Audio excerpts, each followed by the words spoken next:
Chapter 3, Derivatives and Rockets. Again, a key concept in this course is the derivative of a function, which gives the slope of the tangent line. We use the secant lines to estimate the slope of the tangent line. So the secant lines hit the curve in two places, and if we pick the 2 points very close together, we'll get an approximation of the slope of the tangent line. For this example, we have the height of rocket, h of t is equal to minus 16 t squared plus 32t plus 48, and we want to estimate the height of the rocket or the velocity of the rocket as the rocket hits the ground.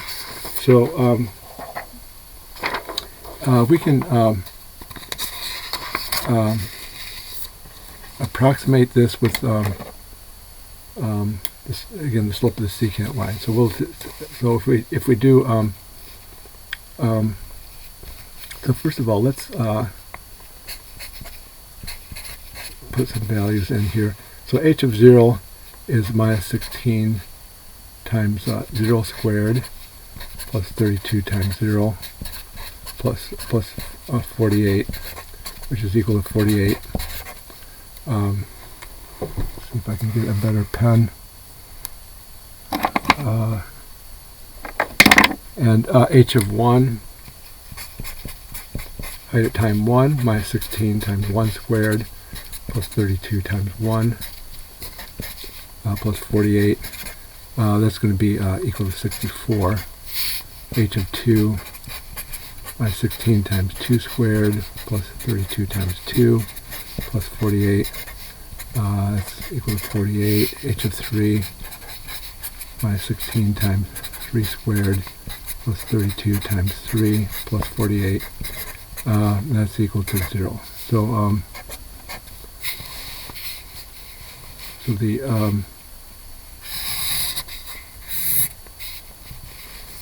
we have, let's say 1, 2, 3, and we have let's say 16, 32, 48, 64.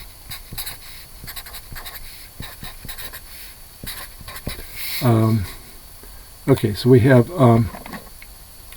0, 48, 1, 64, 64 feet after 1 second, 2, 48, and 3, 0. So this is the graph of the rocket. So so we can estimate the velocity by the slope of the secant line, and we'll start out with h of 0.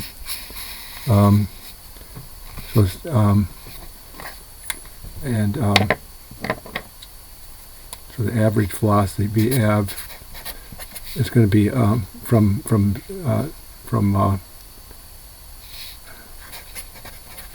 t equal 0 to t equal 3. Average velocity is going to be h of 0 minus h of 3. No, h of 3 rather. h of 3 minus h of 0 over 3 minus 0. So actually we could have done it either way, but I like to start with where we end, which is 3. So it's h of 3 is 0. H of 0 is 48. And 3 minus 0 is 3. So this is going to be minus 16 feet per second. So the average velocity from time 0 to time 3 is minus negative 16 feet per second. And it's a negative velocity, but it has a negative slope. The rocket, the net change in height is going to be negative. So it's going down. It goes up for a little bit, but then it goes down. So then we can also do get a better estimate if we go from let's say from time time 1 to time 3. That'll give us a better estimate here. So from time 1, from t equal 1 to t equal 3, the average velocity there over that time period is going to be h of 3 minus h of 1 over 3 minus 1. H of 3 is 0 again. H of 1 is 64. 3 minus 1 is 2. So this is going to be negative 32 feet per second. Okay, so that's that'll be a closer estimate for the instantaneous velocity as the rocket is hitting the ground.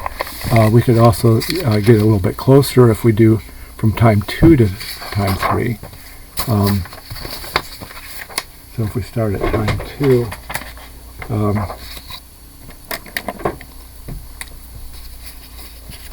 from t equal 2 to t equal 3, we have h of 3 minus h of 2 over 3 minus 2. 3 minus 2 is 1. H of 3 is 0. H of 2, height at time 2 is 48 feet.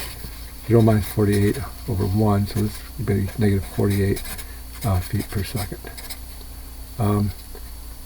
We could go a little bit closer if we do from time, let's say from t equal 2.5, or we can write this as a fraction 5 halves, to t equal 3.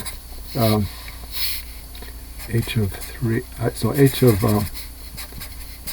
5 halves is going to be minus 16 times 5 halves squared plus 32 times 5 halves plus 48.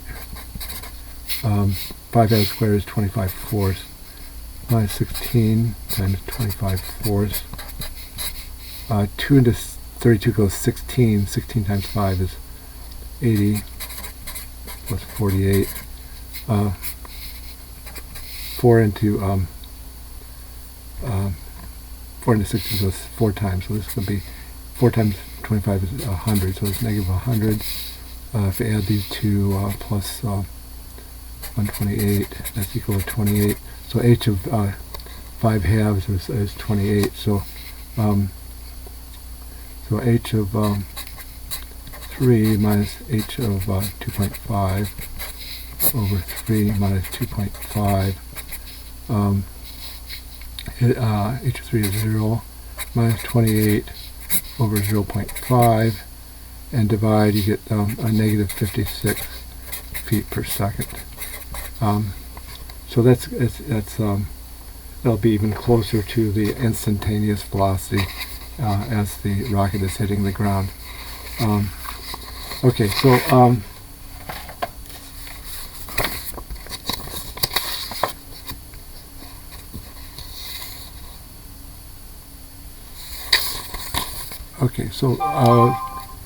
so more generally, we want to find the formula for the average change in height from 3 plus h to 3. So let's do this in a greater generality.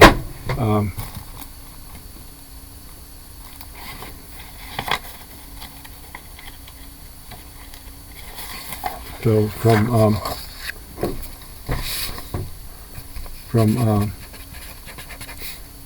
time 3 plus h to 3 seconds, we're going to have h of 3 plus h minus h of 3 over 3 plus h minus 3. So h of 3 plus h is going to be h of 3 we already know is 0. H of 3 plus h is going to be minus 16, 3 plus h quantity squared, plus 32 times the quantity 3 plus h, plus 48. And we already know h of 3 is 0. And 3 minus, and the bottom will just have h. So 3 minus 3 will cancel here. So this will be minus 16. If we expand this, is 3 plus h times 3 plus h. Distribute the 32. And we get plus 96 plus 32h plus 48 all over h. 96 plus 48 is 144. And we can distribute the 3 and the h with the FOIL method. So this is going to be minus 16. 3 times 3 is 9. Outer product is 3h. The inner product is 3h. That's 6h plus h squared plus 144 plus 32h all over h. So this is going to be minus, distribute the minus 16, we'll have minus 144 minus 96h minus 16h squared plus 144 plus 32h over h. So the minus 144 and the 144 cancel. And that leaves us with, and we can distribute the h, so it's going to be, well, it's combined like terms. We have two h terms. Minus 96 plus 32 is minus 64h, minus 16h squared over h. And if we distribute the denominator, we have minus 64h over h, minus 16h squared over h. H's cancel here, and one of the h's will cancel here. So we have minus 64 minus 16h. So the average velocity is going to be minus 64 minus 16h from time 3 plus h to time time 3. So if we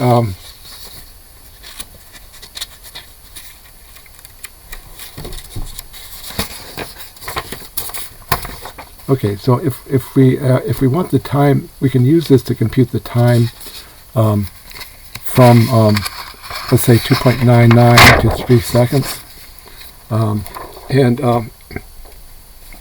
we can just plug into this formula here. H is going to be 2.99 minus 3, which would be negative 0.01. That's the difference between the 2 points, negative 0.01. So if we replace, in this formula here, replace h by negative 0.01, we get negative 16 times negative 0.01, which would be negative 63.84 feet per second. So we can see that the rocket is going faster and faster as it gets closer to the ground. And the instantaneous velocity we take by taking the limit. So if we take the limit as h goes to 0, we get negative 64 feet per second. So that's the velocity. That would be the instantaneous velocity of the rocket as it's hitting the ground. Okay, so that we were computing the slope at a particular point, and we'd like to extend that result to arbitrary points. So instead of putting in a 3 here, we're going to put in just leave the variable as t, and we want to find the slope of the secant line from from the t to t plus h. And so it's going to be h of t plus h minus h of t over t plus h minus t. And so we can, so this piece here is h of t plus h, and we're subtracting h of t,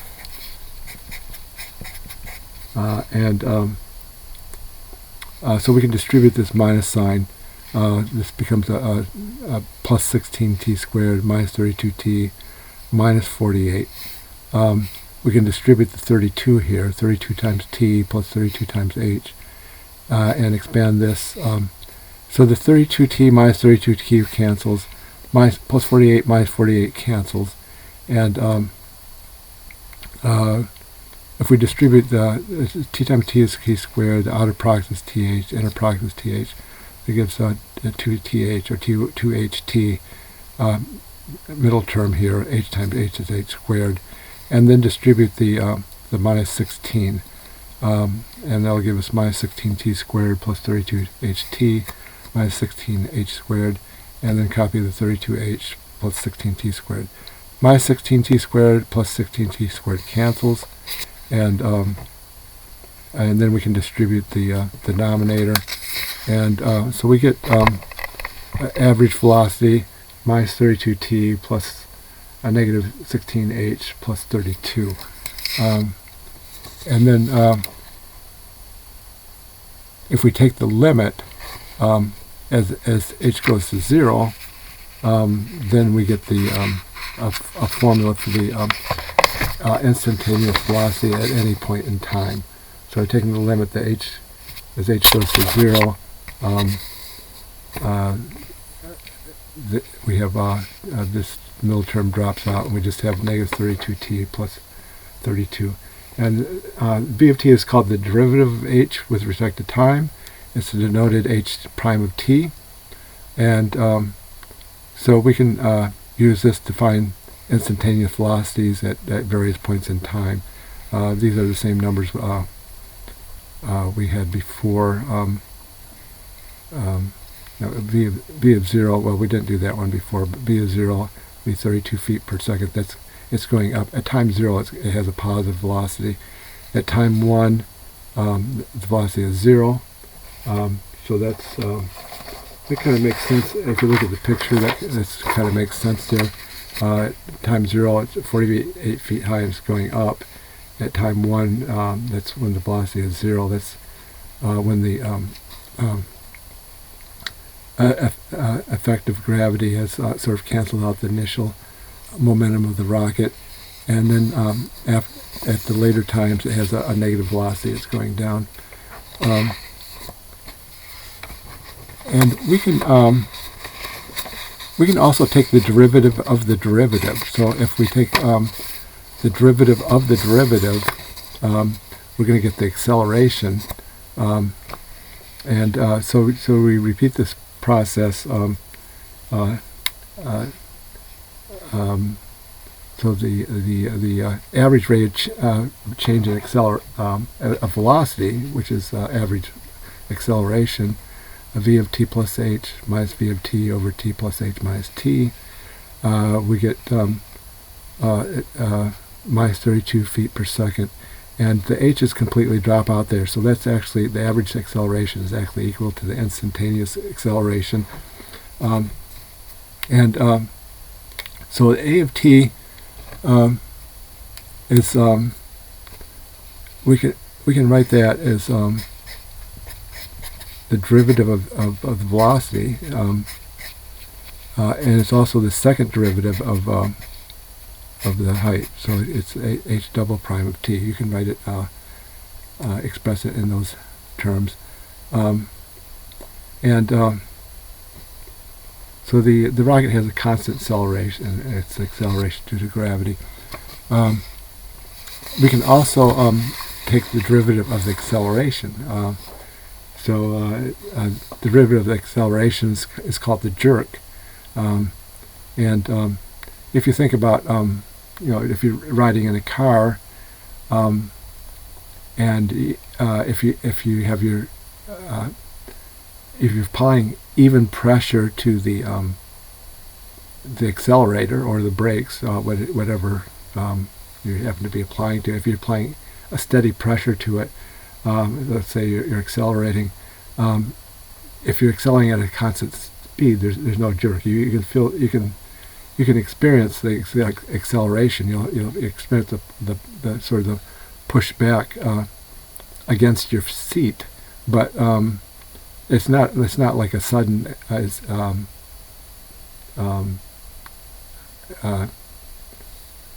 not like a sudden change. It's like a steady pressure against your seat from the acceleration.